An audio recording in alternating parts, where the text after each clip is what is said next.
Bottoms comes with another Masters of the Universe Classics review. And this time I'm bringing you none other than the evil, savage henchman himself of Skeletor, Beastman. Again, very special thanks to my good friend John, who sold me these figures at a terrific, terrific price. I can't thank him enough for it.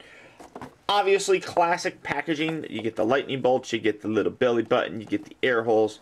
Beastman, Savage Henchman on the back as well. Raqquill, I'm not even going to bother trying saying his real name, but a little bit shorter of a bio than what we're used to. This was one of the very first figures to be released, and it hasn't been opened up yet, and I'm glad to be able to open it. Gorgeous figure. Again, the bio I'll put over in the side so that you can read that. So, gorgeous packaging, gorgeous looking figure. Let's get him open and see what he looks like. And here you have Beastman out of his packaging. This figure really is gorgeous. I am amazed with how detailed this thing is. He's so detailed, it's ridiculous. The face, absolutely gorgeous sculpt in it. You see the hair and the fur very nicely on it. He kind of has this look where he's like, I mean, that's just creepy looking. Really nice use of the fact that they have a hunch look to him. Really nice. And a lot of it is actually the armor that just makes him kind of bigger and adds to that hunch look. But overall, absolutely gorgeous detailing. You can see a lot of fur, even on his arms. Nice detailing of the fur on it. Gorgeous leg sculpt. Now, if I'm not mistaken, they reused this leg, this body sculpt for Stratos. I don't have Stratos yet. I'm kind of holding off on him, to be honest. I really like the way this one looks. The other Stratos, he just doesn't seem to really fit with that the body style very much. Trying to get his, there we go. Nice, very soft rubber whip, which is very nice. Now, Beastman has the ability to control animals, obviously, and he uses his whip a lot. Whoosh, whoosh, whoosh. He tries to whip them.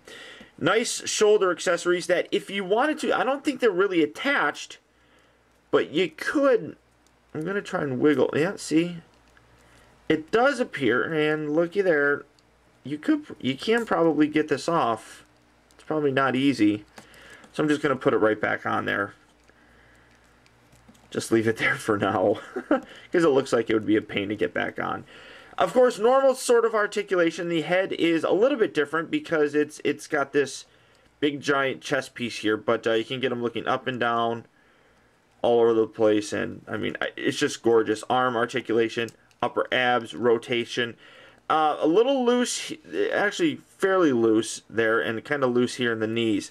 But overall, this thing is just absolutely gorgeous. I mean, you can just... Alright, that was terrible. His armor, if you pop his head off...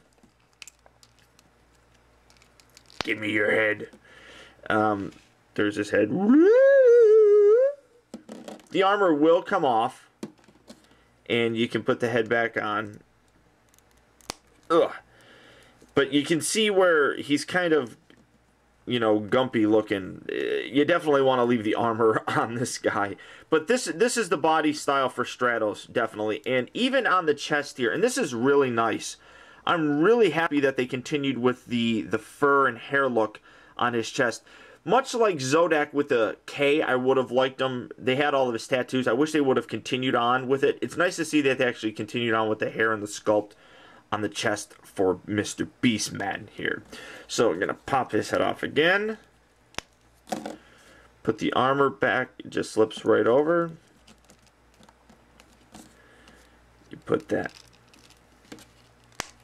Pop the head in there. And even nice detailing on his giant medallion thingy. This figure is fantastic. Obviously, he's got a closed fist on this one. On this hand, and you gotta try and wiggle to get...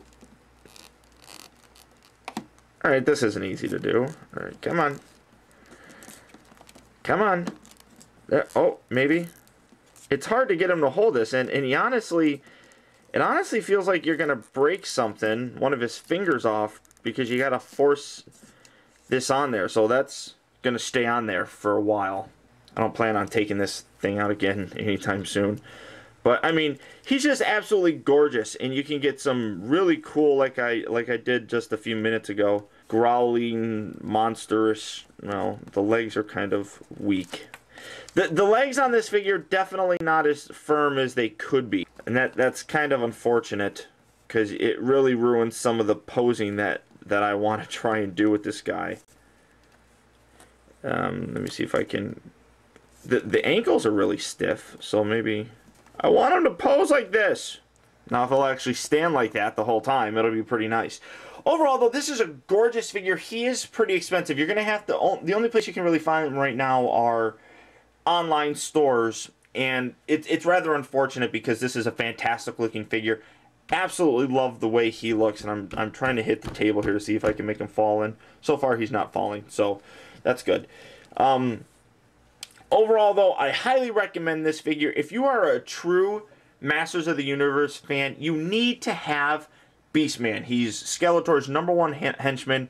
And, of course, he's fantastic looking, and it's a gorgeous looking figure. So, again, thank you for tuning in, guys. This has been Optibotimus reviewing another Masters of the Universe Classics figure. Stay tuned for more, and I'll talk to you later.